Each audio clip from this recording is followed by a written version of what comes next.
ka Nationalist Congress Party ka penpau ba ka kloi ban pediang yau Menteri Rangba Berim Kejela Meghalaya Dr Mukul Sangma lada uwan ban pynïasoh sya ke parti nagaliang jong Presiden jo ke NCP Meghalaya abakeli la ke parti kan pediang na yau Menteri Rangba Berim jong Kejela ba un pynïasoh bat ke NCP u omilo ki Sangma ubadai Presiden bat ubadairu MLA Berim jong ke Karkuta ulaong ba ke parti kan pedang snobha yau Dr Mukul lada ujet biang ban pynïasoh bat keseng Shushu ulaong ba ke NCP kadang ya tray ban penklan ya ke parti da ke ba wan lam ikinong ilam ke ba kham tibet ke bandon ke jingno senyang ke badai na ke benta ke roi ke par ha ke jela.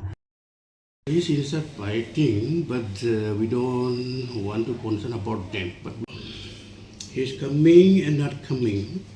It depends upon him. But if he convince us to stay in our party, so we have to concern with what leaders. They are in Delhi, in Mumbai. We have to concern with them. So from your part, will you accept him to be with your So party? we have to accept. Party is not belong to me. Party belongs to people. We have to say it. Kumpamanya kelakli presiden ru ba lada wan tamukul pi pediang nem ngi long ba pediang mangi ko ba ngi tre nam ta ka bha ka nam ta ka ri khasi kam tam bat ka stit ba ko kata ka thong jungi